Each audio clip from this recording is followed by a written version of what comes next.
My mom stole my daughter's $10,000 piano and then gave it to my brother's daughter. You didn't hear wrong. My mom, in some incomprehensible favoritism, did precisely that. Did I get the piano back? And what consequences did my mom face? Let's follow the story. I'll tell you what happened.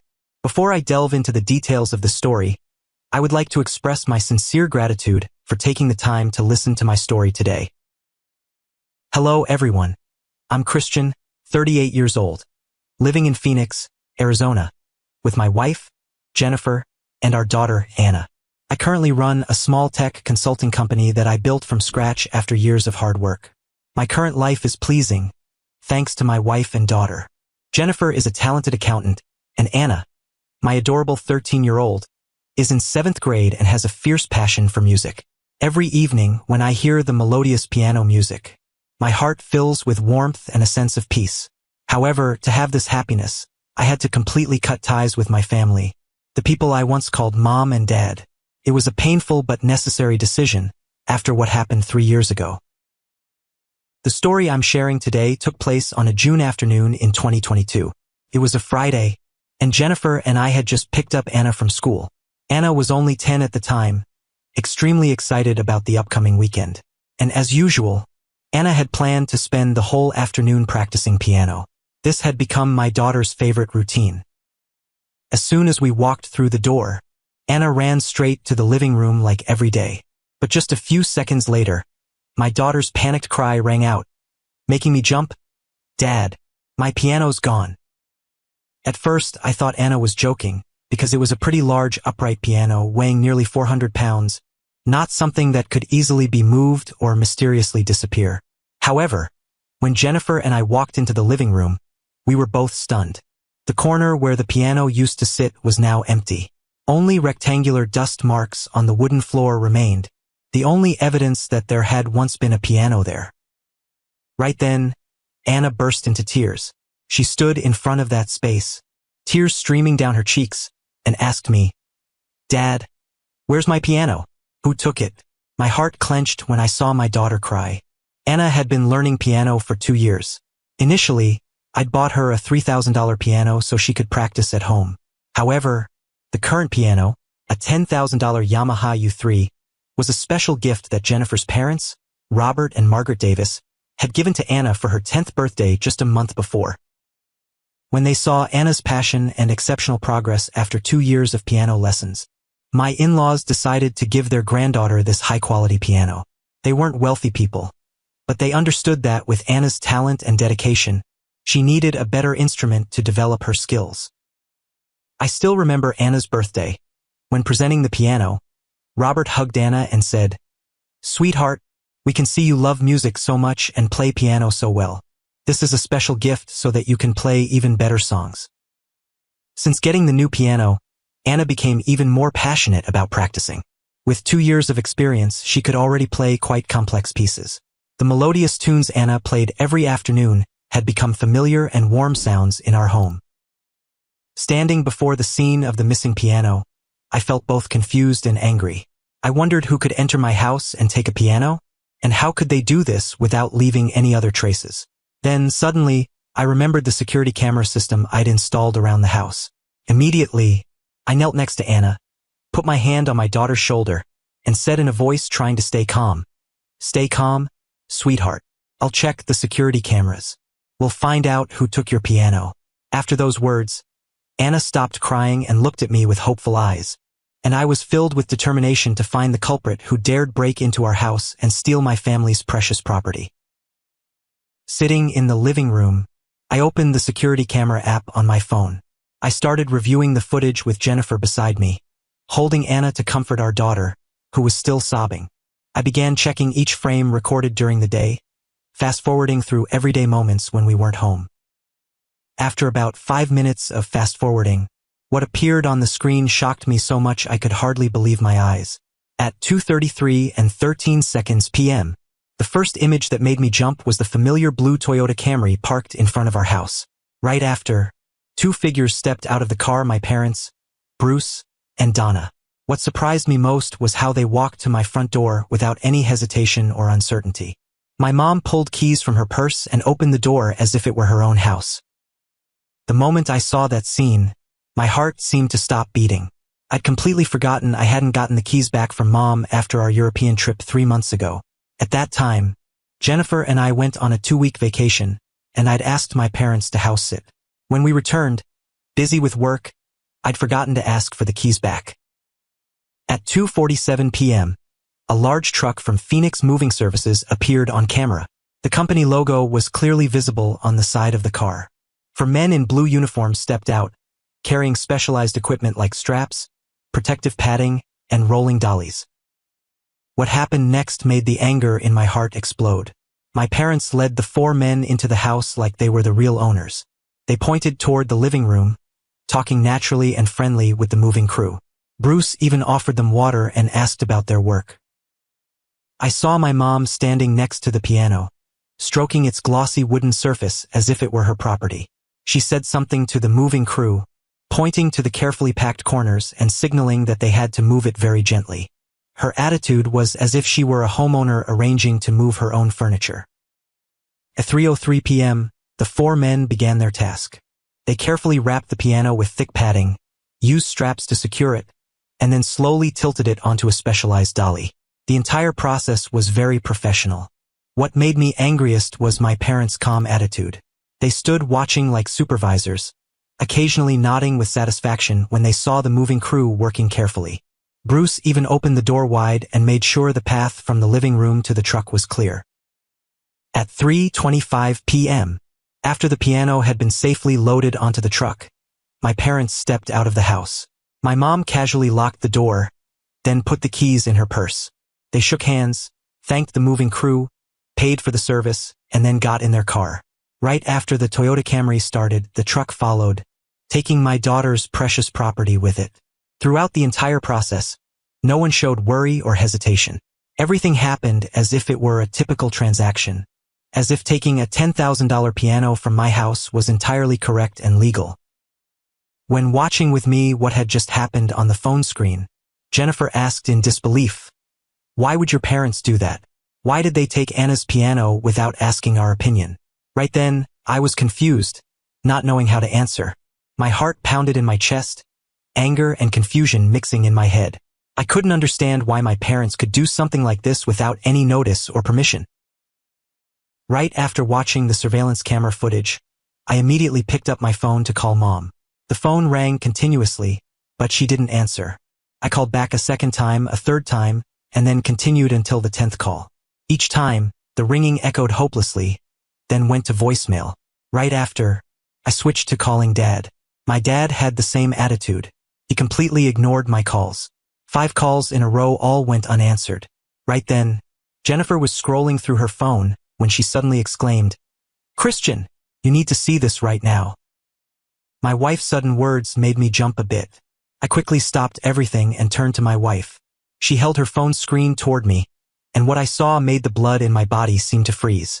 On my brother Brandon's Instagram page, he just posted a photo of his daughter, Morgan, sitting in front of a piano. It was exactly Anna's Yamaha U3. I recognized it immediately from the distinctive details, such as the wood grain and brand logo. The status update with the photo made me want to throw the phone on the ground.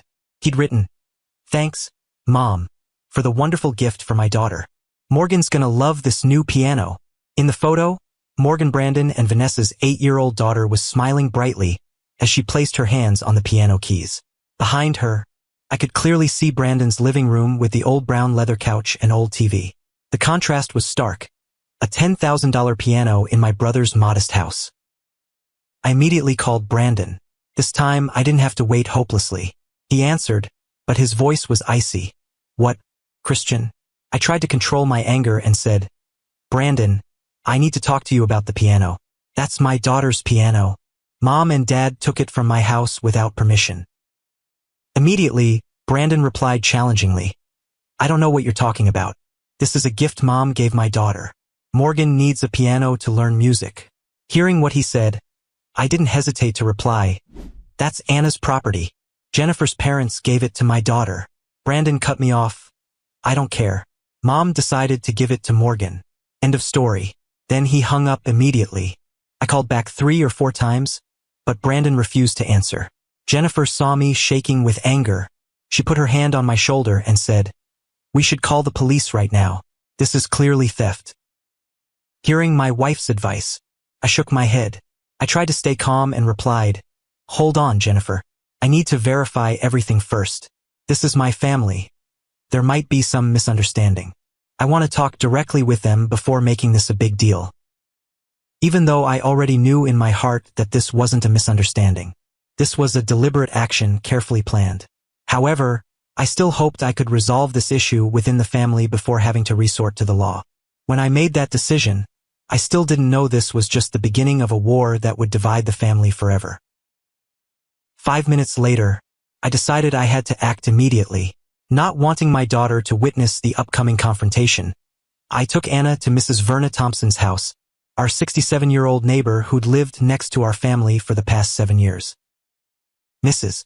Verna was a kind woman who had been an elementary school teacher before retiring from the profession. She loved Anna dearly and often invited my daughter over to play, especially on weekends. When I briefly explained the emergency, she immediately agreed to watch Anna for 2 hours without requesting further details. I knew my daughter would be safe and well cared for at her house.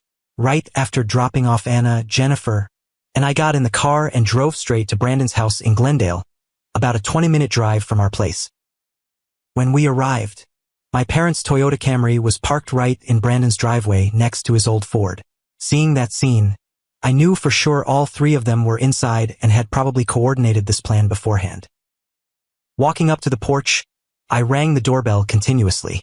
Less than a minute later, Brandon opened the door with an annoyed face. He frowned at me with suspicious eyes, then asked, "What are you doing here?" Before I could answer, my parents also appeared at the door. Dad stood behind Brandon with a cold expression, his eyes looking at me like I was a stranger. And Mom looked at me with angry eyes like I'd done something wrong. I tried to control my emotions and said, "I want to get Anna's piano back." Immediately, my mom raised her hand toward me with a decisive gesture and declared, "There's nothing to get back. I gave the piano to Morgan. She needs it to learn music." Hearing what Mom said, I felt angry. I almost yelled, "You have no right to take my daughter's property without permission."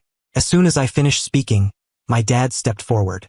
He pointed straight at my face and said harshly, "You're rich now, you can buy Anna a new piano.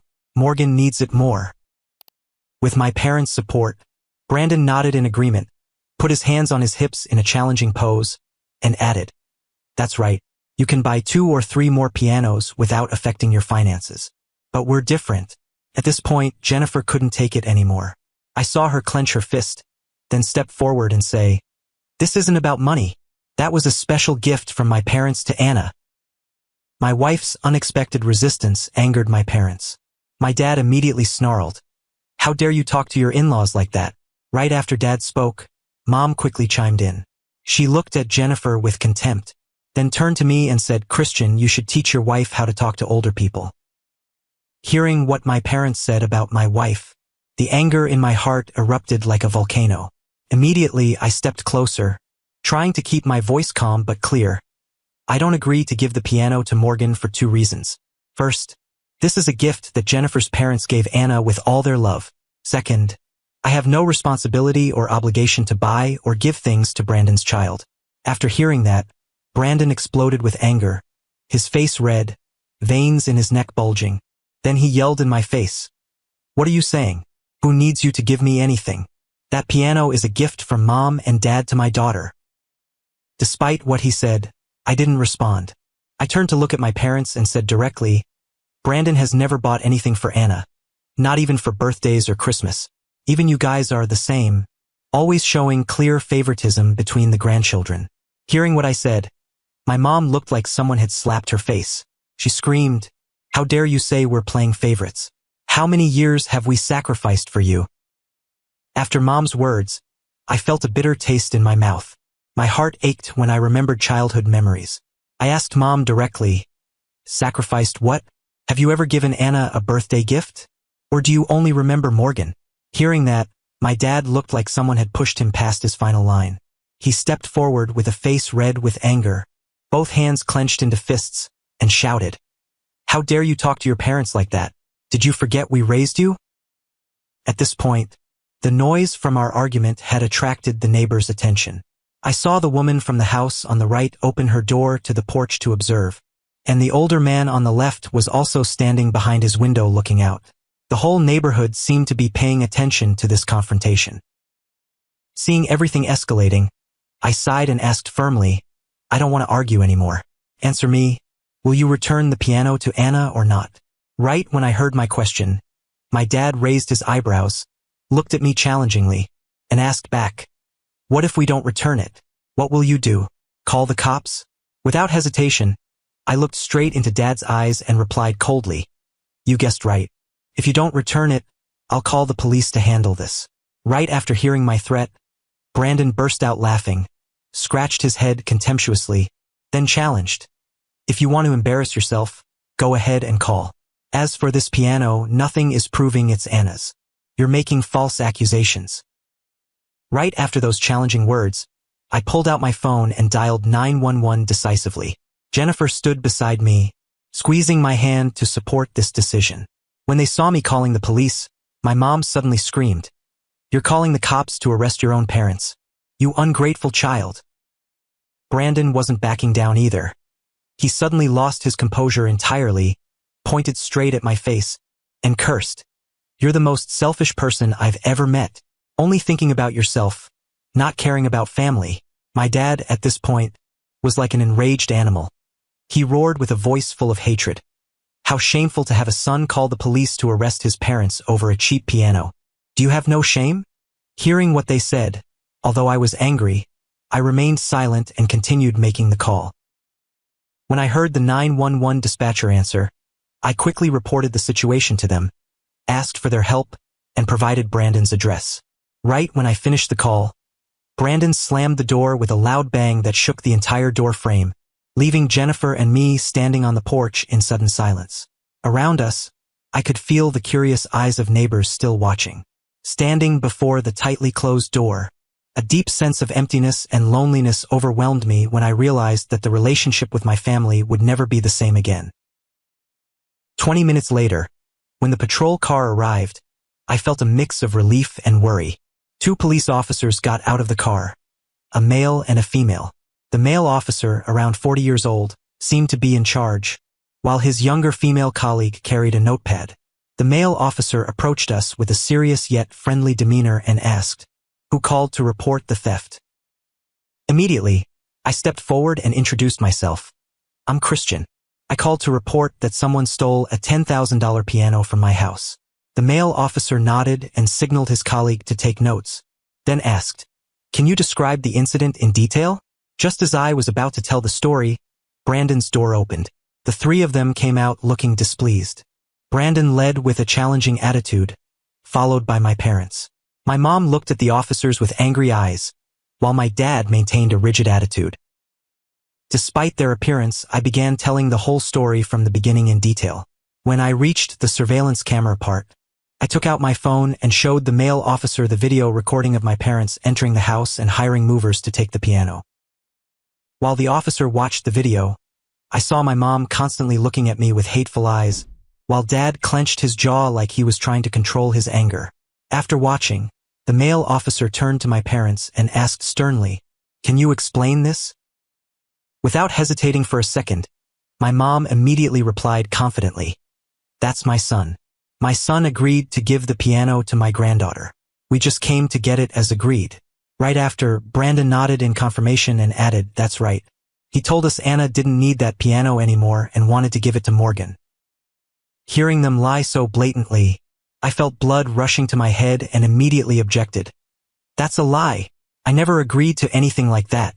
Right after, the female officer looked down at her notepad, then looked at my parents, Brandon, and asked, "Do you have any evidence proving Mr. Christian agreed to give away that piano? For example, text messages, recordings, or other witnesses?" When asked about evidence, all 3 of them fell silent.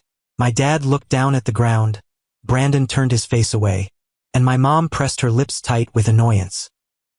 Seeing they didn't answer, the male officer continued, "So why did you have keys to Mr. Christian's house?" Right after the officer finished speaking, not giving them a chance to respond, I answered immediately, 3 months ago, in March, My family went on a 2-week European trip.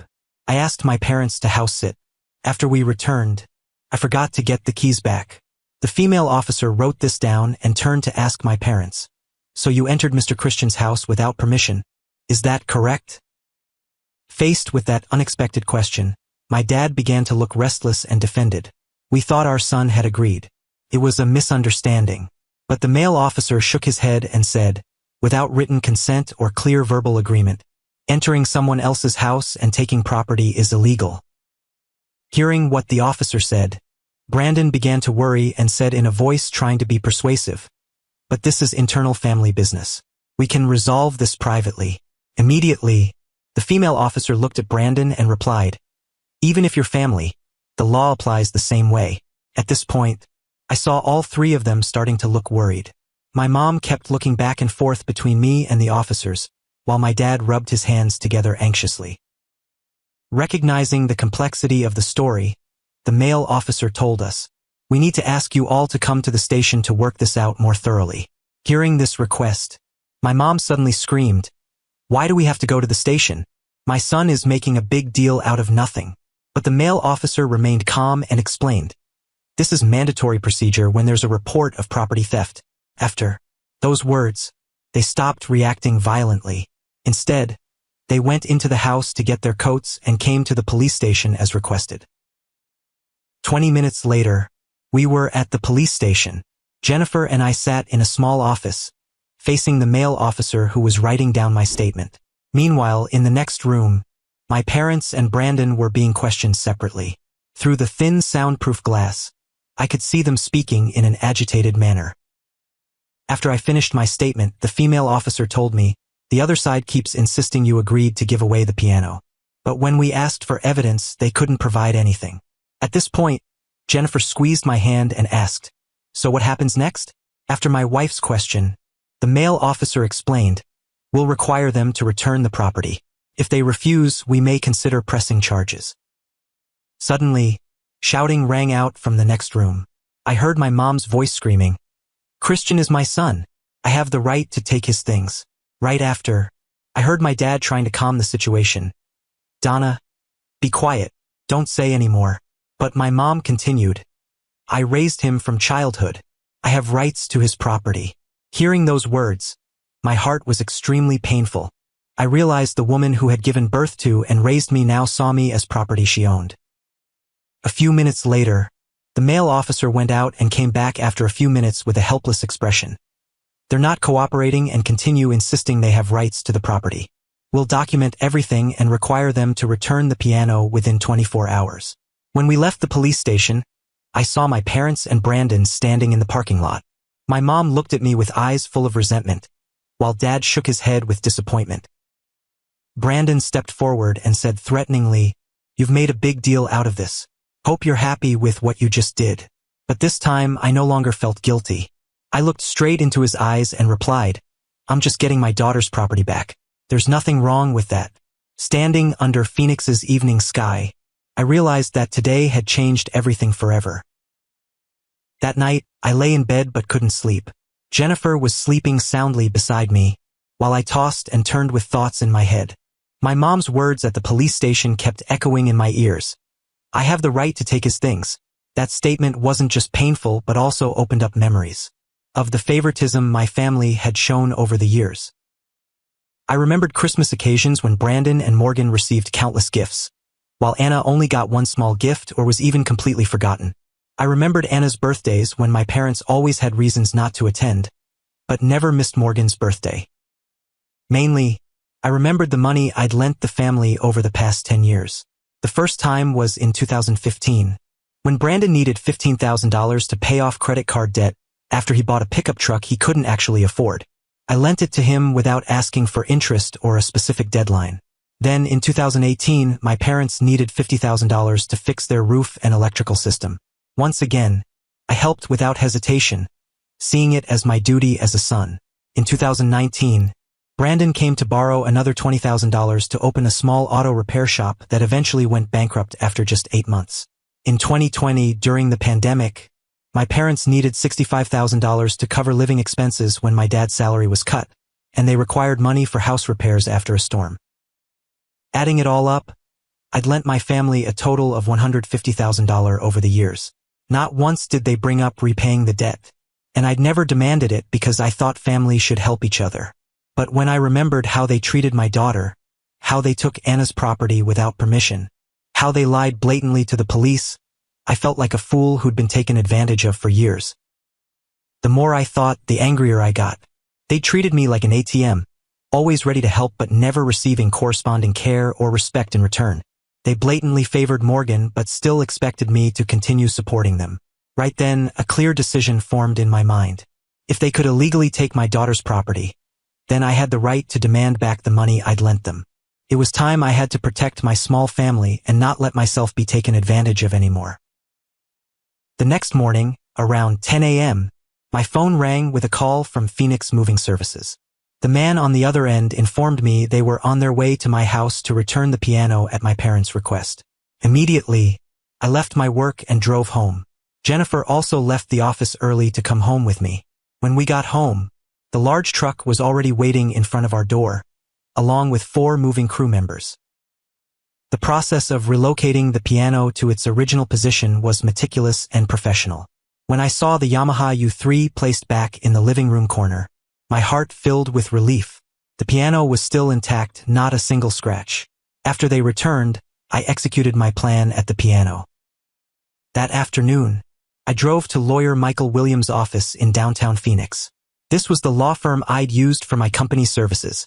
Lawyer Michael, a 55-year-old gray-haired man with extensive experience, listened as I recounted the entire situation.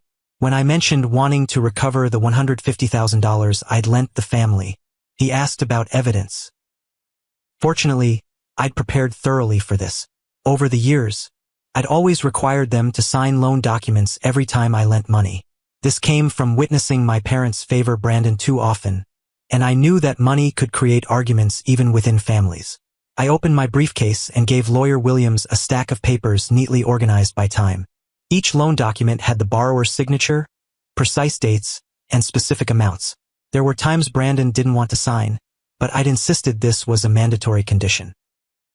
Lawyer Williams carefully reviewed each document and nodded with satisfaction. He confirmed that all the paperwork was legally valid and could be used as evidence in debt collection. In my heart, I knew this decision would create a legal battle with my own family. But after what happened with Anna's piano, I realized it was time to set clear boundaries and not let anyone take advantage of my kindness anymore. In the following days, I witnessed a social media war I'd never imagined. My parents and Brandon started a smear campaign against me on Facebook, telling a story that completely twisted the truth.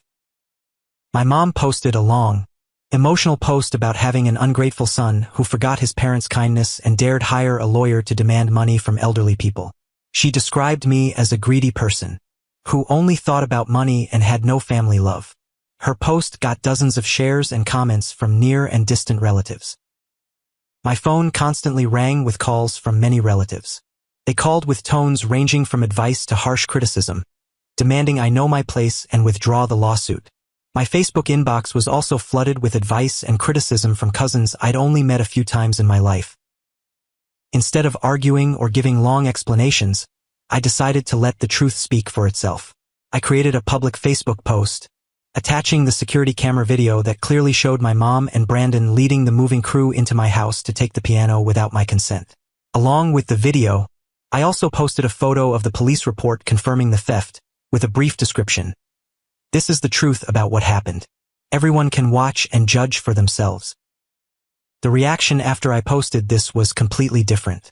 Relatives who'd criticized me began to fall silent. Some even deleted the negative comments they'd written before. However, there were still some people who stubbornly supported my parents. The extended family split into 2 clear sides from then on. One side saw the injustice in my parents' actions and supported my legitimate rights. The other side still believed family love was more important than law and justice. On the 30th day since the lawyer sent the debt collection notice, my phone notified me of a message from the bank. When I checked my account, I saw a $150,000 transfer from my parents' joint account. Just a few minutes later, a message came from an unknown number saying, "From today, you're no longer my son." Reading that message, my heart felt empty. Even though I'd mentally prepared for this moment, being officially disowned by my family still caused me deep pain. Despite the bitterness and heartache, a strange sense of peace came over me. For the first time in my life, I no longer had to endure favoritism or worry about family taking advantage of my kindness. In that moment, I understood that sometimes losing a toxic family is actually the way to protect your real family. 3 years passed like a peaceful dream. My life no longer had any trace of my family, my parents, and my brother. No more calls demanding money, no more criticism about me not helping Brandon, and most importantly, no more favoritism hurting Anna. My daughter is now 13 years old. Every evening, when I hear Anna's melodious piano music, I remember the right decision I made 3 years ago. My tech consulting company also grew strong. We expanded and opened 2 branch offices in California. Jennifer got promoted to CFO of a large accounting firm. Our family life was pleasant and stable. 2 days ago, on a Friday afternoon, I was working from home when I heard the doorbell. When I opened the door, I was stunned to see Mom standing on the porch. She'd aged a lot. Her hair was completely white, her face more wrinkled and haggard than 3 years before. Seeing me, my mom hesitated for a moment, then said in a trembling voice, "Christian, I need to talk to you." I didn't invite her into the house but just stood at the threshold and asked, "What do you need?" My mom sighed, her eyes full of haunting and pleading, then said, "Your dad is seriously ill. The cost is up to $50,000. I know we've had conflicts, but I'm begging you to help one last time." Hearing those words, my heart couldn't help but be moved, thinking about the man who'd raised me since childhood. But I remembered Dad's own words from 3 years ago. I looked straight into Mom's eyes and said calmly, "Dad already said from that day, I'm no longer your son, so why are you coming here now?" My mom trembled. Tears began falling down her cheeks, and she said, "You can't abandon your father." I shook my head and suggested, "I think you should sell the house to get money for treatment. That house is worth at least $600,000, enough to pay for all medical expenses." Hearing me say that, my mom fell silent, but I knew what she was thinking. That house had been willed to Brandon by my parents. They didn't want to sell because they were afraid it would affect my brother's inheritance. After a long silence, my mom sighed and said, "You don't understand your parents' situation." Immediately, I replied, "I understand very clearly. My view is simple. Whoever receives the parents' assets should be responsible for their care. Brandon will inherit the house, so let him find a way to help." Hearing my answer, my mom said nothing more. She turned and left in silence, leaving me standing at the door feeling both relieved and sad. Some people who learned about my decision supported me, but some others thought I was an ungrateful child because after all, they were still my parents. What about you? What do you think about my decision? And if you were me, would you be willing to spend $50,000 to help your dad? Let me know your answer in the comments below this story. And if this story touched your emotions, don't forget to subscribe to the channel so you don't miss other real-life stories. Thank you for following this long story. See you in the following stories.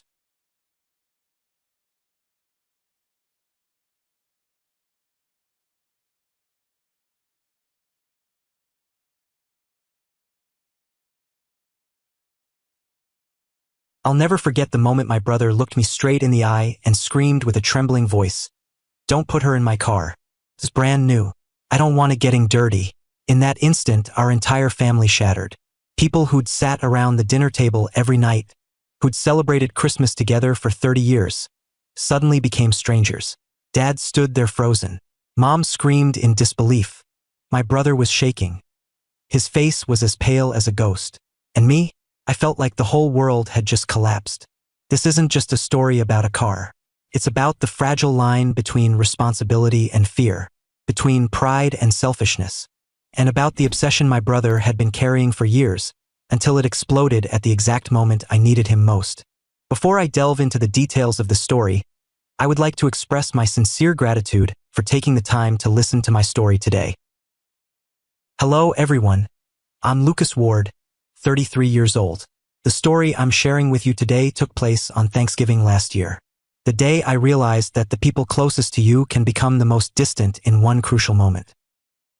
I work as a systems maintenance technician in Chicago, where I live with my wife, Megan.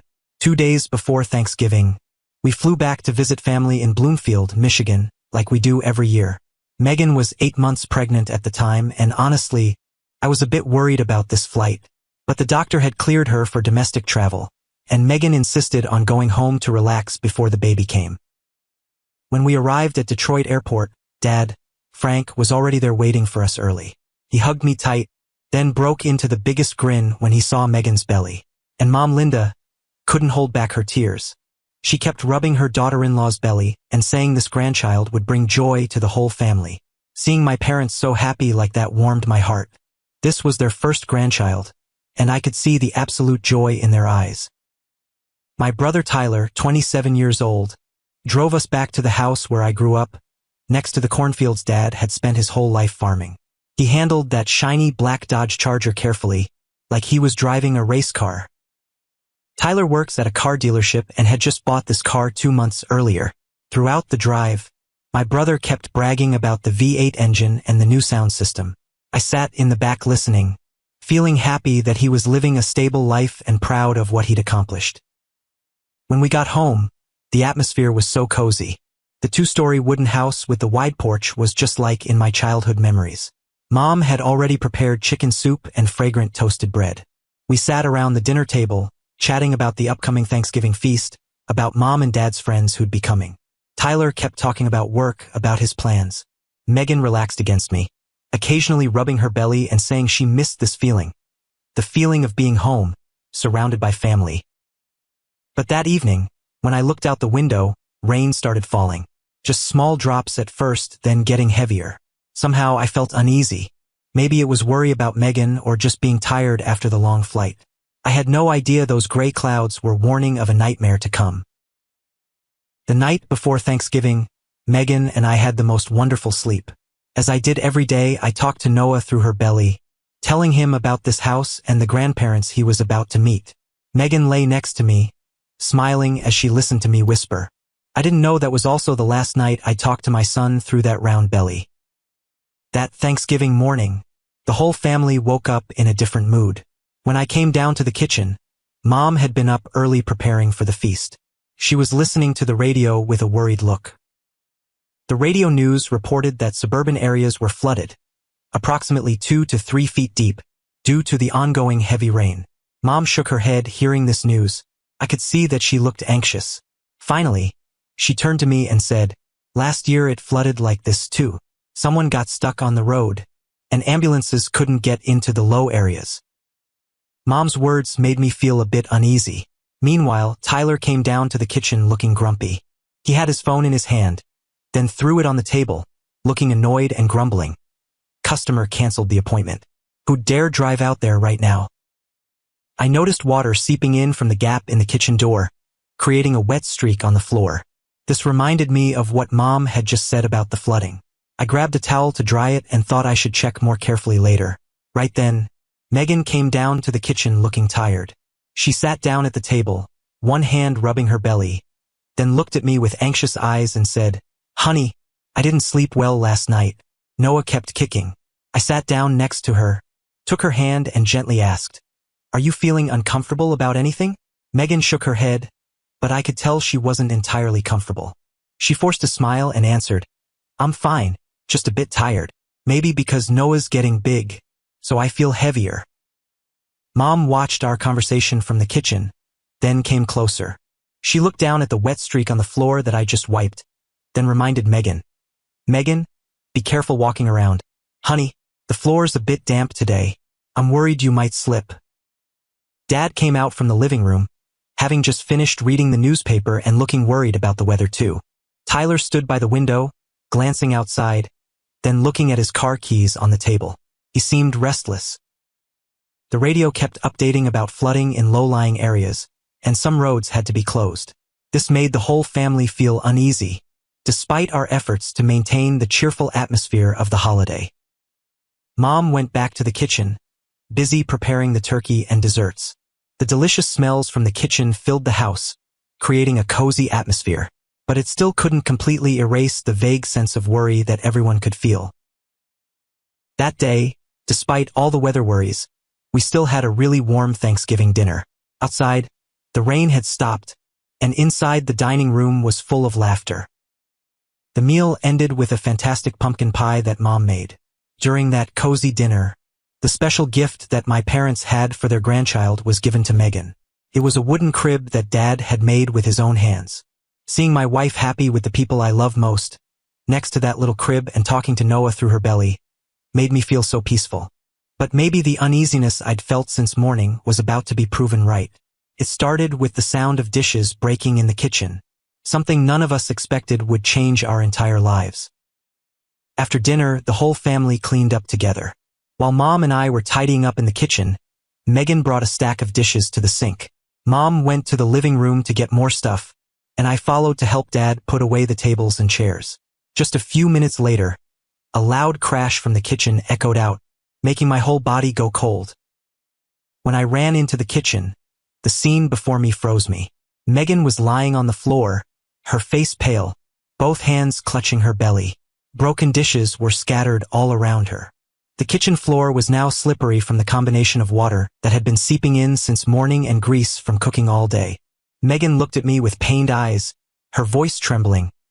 "Lucas, I'm hurting. It hurts so much." That's when I understood why that crash sound had scared me so much. It wasn't just the sound of dishes breaking, but the sound of Megan's body hitting the kitchen cabinet when she fell. I knelt next to my wife, trying to stay calm even though my heart was pounding like a drum. Megan clutched her belly tighter, her face scrunched up in pain. Suddenly, I saw clear liquid soaking through Megan's clothes. My heart seemed to stop. I knew what it was. Her water had broken. Megan realized it too. She looked at me with terrified eyes and said in a choked voice, "Lucas? The water. I think my water broke." Mom and Dad ran into the kitchen right after me. Mom screamed when she saw this scene. "Oh my God, Megan!" Dad stood there, his face pale, but he knew how serious this was. Tyler also appeared in the doorway, eyes wide, looking at the scene in front of him. Without hesitating another second, I grabbed my phone, hands shaking as I dialed 911. Now I knew exactly what I had to say. When water breaks at 8 months, everything happens very fast. When the 911 operator answered, I tried to keep my voice steady. "I need an ambulance immediately. My wife is 8 months pregnant, and she fell and her water broke. She's having severe abdominal pain." The operator asked more about the situation, and when they heard water broke, their voice became more serious. But then came the announcement that made me despair. "The ambulance will arrive in about 45 minutes due to flooding conditions in the area." 45 minutes. With a broken water main, 45 minutes could be too late. I hung up and turned back to look at Megan. She was shaking violently, her face getting paler. The contractions seemed to be starting. Mom knelt next to Megan, gripped her hand tightly and tried to stay calm. "Sweetheart, I'm here. Breathe evenly. We're gonna get you to the hospital right now." But when I looked into Mom's eyes, I could see she was scared too. She understood, just as I did, that when water breaks, you can't wait 45 minutes. Mom and Dad's car had been in the shop for over a week. In this emergency, only Tyler's Dodge Charger was left. That was the only hope to get Megan to the hospital in time. I turned to look at my brother standing in the living room with a feeling of desperation. Tyler was the only one who could save Megan and Noah. He was my brother, the person who'd shared a room with me throughout childhood. In this moment, I believed he wouldn't hesitate. Megan was now moaning in more pain, the contractions getting stronger. I knew Noah was about to be born, even though it was way too early. We needed to get to the hospital as soon as possible. My voice shaking with tension, I yelled, "Tyler, you have to drive us to the hospital right now." But I never expected what Tyler did next would make everything 100,000 times worse. After my scream echoed from the kitchen, Tyler appeared in the doorway. But instead of rushing in to help like any brother's instinct would be, he stood still. His eyes weren't showing panic at seeing his sister-in-law in pain, but something stranger, darker, harder to explain. That moment made my heart sink like someone had dropped stones into my chest. I was kneeling next to Megan, watching her body curl up with each wave. Every moan from my wife made me feel like I was jumping out of my own skin. Tyler's silence just made the fear in me explode. I screamed, my voice shaking with desperation. "Tyler, Give me the keys right now. Tyler didn't just refuse to step in. He actually took a step back. One small step back, but enough to tear apart all the trust between us. His face was rigid, his eyes wide, as if he were seeing something horrible. But what he said next truly left me speechless. He shook his head hard, and said in a voice that was trembling but hard as stone, "No, don't put her in my car. It's brand new." Those words hit me like someone splashing cold water in my face. Mom was at the sink, trying to wring out a wet towel to wipe Megan's face. When she heard that, she spun around like she couldn't believe her ears. She threw the towel on the counter, her voice shaking with a mix of shock and rage. "Tyler, what did you say?" Dad was crouched down picking up broken dish pieces so Megan wouldn't get hurt more. When he heard Tyler finish that sentence, he stood up straight like he'd been electrocuted. Dad looked at Tyler with the eyes of a man who had just betrayed his own son. He roared with the voice of a man pushed beyond his limits. "She needs to get to the hospital. Do you understand that?" Tyler backed deeper, almost against the couch. He looked like someone cornered, his whole body tense with fear. He tried to justify himself, his voice breathing hard. "What if something happens on the road? I just bought this car 2 months ago. Let the ambulance come. They're more qualified than we are." I felt like someone had slapped me really hard. I stood up from next to Megan. Mom immediately knelt to take my place and keep caring for her daughter-in-law. Walking out of the kitchen, anger and desperation erupted like a volcano in my chest. I looked straight at my brother's face and said with a voice trembling with rage, 45 minutes. They'll be here in 45 minutes. Megan can't wait." Tyler had backed against the wall, his face even paler. He looked at me with incomprehensible eyes, then said in an almost pleading voice, "I'm scared to drive in these conditions. With flooding, I'm not used to driving in emergencies. I'm scared of crashing." Dad couldn't stand those ridiculous excuses. He stepped out of the kitchen, his face rigid with anger.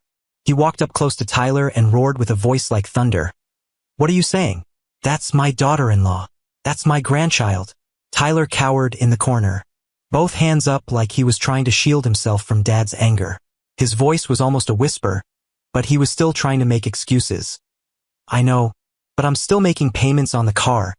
If something breaks, I don't have money to fix it. I need it to get to work." From the kitchen, Megan's moaning got more intense. The contractions seemed to be getting stronger every minute. Mom called out worriedly from inside, "Hurry up, Megan's in danger. I'm scared she's going to give birth right here." I turned back toward the kitchen, saw my wife lying on the cold floor with her face scrunched up in pain. Then I looked back at Tyler, feeling like I wanted to grab him by the throat. My voice roared, "Can you hear my wife moaning? She's in pain. My son's about to be born." Tyler looked toward the kitchen hesitantly, as if he were having an internal struggle. But then he looked at me again with desperate eyes and said with a trembling voice, "I'm sorry, but I really can't. My car's new. I worked all year to afford it. You can't risk it." And that's when everything became unfixable. In the thick atmosphere of arguing during this emergency, Dad had completely lost control. He couldn't believe his son could be selfish to this degree. With heavy footsteps, he lunged at Tyler with an anger in his eyes I'd never seen and roared, "You're my son. I raised you for what? To refuse to save your sister-in-law because of a damn car?" Tyler put both hands up to shield himself, his voice almost crying. There was something in his eyes that wasn't just selfishness, but like he was fighting against some deep fear. He said with a choked voice, "I'm scared. I'm scared something will happen on the road. I'm scared if..." That's when I noticed the car keys lying on the coffee table. Dad followed my gaze and saw the keys too. He immediately turned and lunged toward the table. Tyler saw Dad's intention and also rushed from the corner to stop him. His voice screamed in desperation, "No, please don't touch my car. That's everything I have." But Dad didn't care anymore. He shoved Tyler aside hard, grabbed the keys from the table, then turned back to look at Tyler with eyes that no longer held fatherly love and screamed, "You've lost your mind, Tyler." I took the keys from Dad's hand, my heart pounding like it wanted to burst out of my chest. Right then, I had only one thought: get Megan to the hospital before it was too late. Dad and Mom rushed into the kitchen with me. Mom knelt next to Megan, stroking her daughter-in-law's hair and whispering comfort.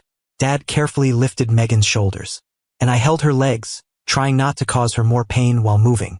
Megan moaned as we helped her stand up. Her face was pale, soaked with sweat, but she still tried to stand steady, one hand on her belly, one hand gripping my shoulder tightly. As we passed where Tyler was crouched in the corner, I felt another wave of anger rise within me. He still didn't dare look up at us, just holding his head in his hands like a scolded child. But now I didn't have time to think about him anymore. The moment I got in the driver's seat and started the car, a feeling of desperation and anger still burned inside me. Dad sat in the passenger seat, constantly looking back at Megan with worried eyes. I hit the gas and sped onto the road, praying God would help us get to the hospital in time. The drive from Bloomfield to St. Mary's Hospital had never made me feel as anxious as that night. The familiar streets I'd traveled hundreds of times in childhood had now become life-or-death routes. Water flooded onto the sidewalks, and other cars moved slowly like crawling turtles, making time feel like it was going backwards. Every minute that passed was a precious minute that could decide Megan and Noah's fate. Dad sat next to me, occasionally turning back to check on Megan sitting in the back with Mom. Mom held her daughter-in-law's shoulder, stroking Megan's hair and whispering comfort. Megan's contractions were getting stronger and more regular. That meant Noah was about to be born, even though it was way too early. When we got to the hospital, I rushed into the emergency room with Megan in my arms. Mom and Dad ran alongside, constantly telling the nurses about their daughter-in-law's condition. Immediately, a team of nurses appeared with a wheelchair. They quickly got Megan on it and wheeled her in while I ran beside them. The night shift doctor, Dr. Martinez, took our case. After a quick examination, he turned to look at me with a serious expression and announced, "We need to operate immediately. The baby's in danger due to premature birth." Hearing the doctor's announcement, my heart felt like it dropped to my stomach. Mom gripped my hand tightly, and Dad stood right behind me with a pale face. The doctor continued explaining, "With premature birth at 32 weeks, we need to have an incubator ready for the baby. The baby's lungs aren't fully developed yet." A nurse handed me surgery consent forms. My hands were shaking so much I could barely hold the pen. Mom put her hand on my shoulder and said with a trembling voice, "Sign it, honey. I trust the doctors will save Megan and the baby." Dad stood silent, but I could feel his steady presence. As I signed my name, cold sweat ran down my spine. These were the moments when I was entrusting the lives of the two people I loved most to strangers. When the paperwork was done, they wheeled Megan into the operating room. She looked at me one last time with worried eyes but tried to smile.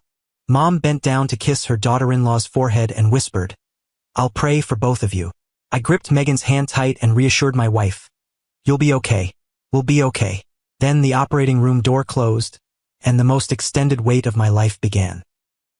The maternity ward waiting room that day had the three of us sitting in silence. Mom sat between Dad and me, constantly praying under her breath. The wall clock ticked away each second like a reminder. Dad clasped his hands together, staring at the operating room door. 15 minutes passed. 30 minutes. I got up and paced around the waiting room. I couldn't sit still. Mom occasionally stood up to hug me, trying to comfort me, but I could see she was just as worried. In my head, I kept thinking about the worst things that could happen. If something were to happen to Megan, what would I do? If Noah didn't make it because he was born too early? 45 minutes later, Dr. Martinez stepped out from the operating room. His face was tired but seemed relieved. All three of us immediately stood up, my heart beating like it wanted to burst out of my chest. The doctor took off his mask and smiled at me. "Congratulations, you're officially a father." Hearing that, my knees almost gave out. Mom burst into tears and hugged me tight. Dad asked the doctor worriedly, "What about Megan? Is my daughter-in-law okay?" The doctor nodded. "She's fine. The surgery went smoothly. However, because of the premature birth, the baby will need to stay in an incubator for monitoring." At the same time, from the room next door, the weak cry of a baby echoed out. That was Noah's first cry. The sound was small and shaky, but to me, it was the most wonderful sound in the world. That's when all the worry and fear that had tormented me for hours suddenly disappeared. Mom hugged Dad and me tight, All three of us stood embracing each other in the hospital hallway and cried from happiness. The moment I saw Noah for the first time through the incubator glass and saw Megan looking peaceful after surgery, I felt like I'd been reborn. Even though he was still tiny and fragile, Noah was safe. That was what mattered most. Because Noah was born premature and needed close monitoring, we had to stay at the hospital instead of returning to Chicago as planned. I slept in the chair next to Megan every night, waking up whenever I was allowed to help feed him through tubes. Megan, though still weak, persisted in pumping milk and watching every heartbeat on the monitor. Mom and Dad went home to clean up and prepare for the next day. When they came back the next day, Mom shook her head sadly and said worriedly, "Tyler left that night. He hasn't come home. Won't answer his phone either." Dad sat looking at his grandchild through the glass, gently touching the surface of the incubator, and said heavily, "He left the spare keys on the table with a note saying sorry. That's all." In that moment, I thought maybe Tyler would never come back. Perhaps what had happened had destroyed our brotherly relationship entirely. Part of me felt relieved not having to face him right now. However, another part felt empty, as if I had lost an essential piece of the family. 2 weeks later, we were allowed to bring Megan and Noah back to Mom and Dad's house. The whole house seemed to sink into a heavy silence that nobody dared to break. Everything was temporarily stable medically. Noah was healthy enough to leave the incubator, but none of us were really normal. Every time I walked through the living room, I saw the couch where Tyler had refused to help us. Mom tried to stay busy with cooking, but her hands shook every time she passed through the kitchen where Megan had fallen. Dad paced around the house without saying a word, like he was trying to find a way to erase the memory of that fateful night. I felt like I couldn't let this situation drag on. In my head, I started planning to pack up and take Megan and Noah back to Chicago as soon as possible. Maybe distance would help everyone breathe easier, help me not have to remember every horrifying second of that night. While I was putting things in my bag, the sound of the door opening made me instinctively turn around, and I had no idea Tyler would walk in, standing right in the middle of the living room where the whole family could see him. He didn't say hello, didn't ask permission, just stood there for a second like he was gathering courage, then knelt right in front of all of us. That scene made me freeze like a stone. Mom dropped the towel in her hand and covered her mouth in shock. Dad stopped at the kitchen doorway, his eyes looking at Tyler with disbelief. And Megan was sitting in the chair, holding Noah, her instincts warning her to keep him tighter. When Tyler bowed his head down, both hands on the floor, his voice shook so much I had to hold my breath to hear clearly. I saw his shoulders shake with each wave as he tried to get out the first words. Finally, Tyler lifted his face to look at me, eyes full of tears, and said with a voice that seemed choked, "I'm sorry, not because of the car." The moment those words came out, Mom burst into tears, not loud crying but the choked sobs of a mother who just realized how much pain her child had been hiding. Tyler took a deep breath, like he was preparing for a confession he'd been keeping secret for a long time. He started telling with a broken voice, each word seeming to be pulled from the depths of fear. He said 3 years ago, during a night shift, he met a pregnant woman who asked for a ride to the hospital because she couldn't get a taxi. Tyler thought it was just simple, helping someone in trouble. But when they got close to the hospital, the woman suddenly lost consciousness right in his car. Tyler panicked. He drove as fast as he could, begging the nurses to help as soon as he stopped in front of the emergency entrance. Tyler stopped for a long time like he couldn't go on. I saw him trying to swallow. Then he continued with a voice that made my spine cold and said in almost a whisper, "When they opened my car door, everything was too late. Neither the mother nor the baby made it." Hearing this, Megan held Noah tighter. She didn't say anything, but I saw her hands shake, not from fear of Tyler, but because she understood what it felt like to be trapped between pain and helplessness. Now Mom couldn't stand it anymore. She knelt next to Tyler and took his hand like he was that 7-year-old who just had a nightmare. Mom cried while saying in a broken voice, "Why did you keep that to yourself all this time? Why didn't you tell anyone in the family?" Tyler bowed his head deeper, his shoulders shaking violently. He whispered, barely making any sound, and said in a choked voice, "I was scared. I was scared of seeing that happen again. I couldn't bear it if something happened to Megan in my car." The whole room fell into silence. A heavy silence so thick I felt like it was suffocating everyone in the family. Nobody knew what to say, how to react to the truth Tyler had just revealed. Right then, Megan spoke up. She spoke very gently, no blame or anger. Just the tired but honest voice of someone who'd stood at the edge between life and death a few days before. Megan looked at Tyler with eyes that still held traces of hurt and said very slowly to stay calm because Noah was in her arms. Tyler, I know fear can completely paralyze someone, but that day, I didn't see Lucas's brother there. I only saw someone turning their back right when I needed them most. Megan's words stabbed Tyler's heart like a knife. He broke down crying, not loud sobs but tears falling continuously, like they'd been waiting too long to flow out. I stepped forward, looking down at the brother who'd made my family collapse in those fateful minutes, but who was also the kid who'd followed behind me throughout our entire childhood. In my heart, I felt both anger and sorrow, wanting to hug him and scold him at the same time. Finally, I said in a low, heavy voice, I know you were scared. I understand how that broke you, but I can't forgive you right away. I need time to understand and accept. Tyler didn't argue back, didn't beg for anything more. He just nodded quickly, tears still falling to the wooden floor below. Then he said in a small, choked voice, I understand. I'll wait however long it takes. When Tyler stood up and walked toward the door, I just silently watched him go.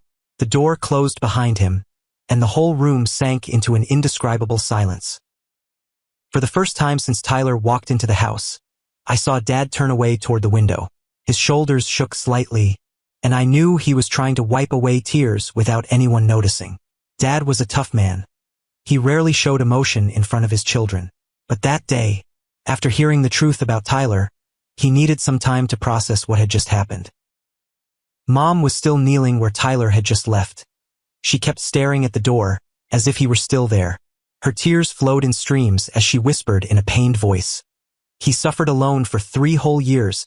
Megan held Noah tighter. She bent down to kiss his forehead and said gently, maybe now we all understand each other better. Nobody knew what to say. Nobody knew how to react to what had just happened. The truth about Tyler had completely changed how we looked at that fateful night. Only when Noah stirred in Megan's arms and cried softly did I realize that from now on, my family would have to learn to face the truth, rather than run away from it anymore. After Tyler left, even though our minds were still in a daze, all of us couldn't believe what had just happened. The truth about Tyler's trauma helped us understand more, but no matter what the reason was, his refusal to help in that life or death moment was still something that couldn't be easily forgiven. When we put Noah in the car to drive back to Chicago, Mom and Dad stood at the doorway seeing us off. I saw Dad holding Mom and crying in the rearview mirror. Next to me, Noah slept peacefully in Megan's arms, but the tears rolling down her cheeks made me understand that in this once close-knit family, everyone carried their own pain. The first days back in Chicago, being with my small family made me feel happy that everyone was safe. But every night when I woke up to take care of Noah, I still thought about Tyler and wondered if he was okay. After everything. Then, signs of change began to appear. Mom called every day and told us about Tyler. She said he'd moved out on his own and was seeing a therapist regularly, being honest about his psychological trauma. A week after those calls, a gift box appeared at our door with a small teddy bear for Noah and a handwritten card. Hello, nephew Noah. Uncle loves you. I recognized the familiar handwriting immediately. Over the following weeks, gifts and letters arrived regularly. Tyler sent toys and clothes for Noah, along with lengthy letters detailing his treatment process and his longing to be a good uncle. The longest letter was 6 pages. He wrote, I don't dare ask you to forgive me right away. I hope you both understand that I'm trying to become a better person, worthy of being called Noah's uncle. Time passed and Noah grew, taking his first steps. With each developmental milestone, I received congratulations cards from Tyler. He never demanded anything, just sent good wishes. On Noah's first birthday, we threw a party and invited Mom and Dad to fly to Chicago. In the middle of the celebration, there was a gentle knock at the door. Megan was holding Noah. She looked at me, then went to open the door. When she saw Tyler standing there with a small gift, Megan was silent for a moment. Tyler looked thinner, but his eyes were clearer. He stood at the doorway and said gently, Megan, Can I wish Noah happy birthday? I want to give him this gift and leave. Megan looked down at Noah in her arms, then back at Tyler. She was quiet for a moment, then stepped aside and said softly, "Come in, Tyler. Noah needs to know he has an uncle." When Tyler stepped in, I saw Megan stand next to me. She held my hand as a way of supporting this decision. Mom hugged Tyler and cried. Dad nodded lightly as a way of accepting his son's return. Tyler knelt to give Noah the gift, and when his nephew laughed and grabbed his finger, tears welled up in Tyler's eyes. Megan sat down next to Tyler. She looked at him with eyes that no longer held the hurt from before and said, "Tyler, our son needs an uncle who loves him. Can you do that?" Tyler nodded, but he couldn't say anything because he was choked up. Today, almost a year has passed. Our lives have completely changed because of the little member who's growing up. Time has made everything better. We haven't completely forgiven Tyler, and he still carries a sense of shame. But every time Noah calls Tyler uncle with a bright smile, or when Tyler plays with his nephew with eyes full of love, all our hearts soften. That child is the connecting thread, helping the family gradually heal the wounds. This story taught me that sometimes fear can make people do unforgivable things. But it also taught me about the power of time and family love in healing deep wounds. My story ends here. Before finishing, thank you for taking the time to listen to this story. If you found it meaningful, don't forget to subscribe to the channel and share your thoughts. And I want to ask you, if you were in my position, would you forgive Tyler? Can fear be a valid reason for actions that hurt others? See you in the following stories.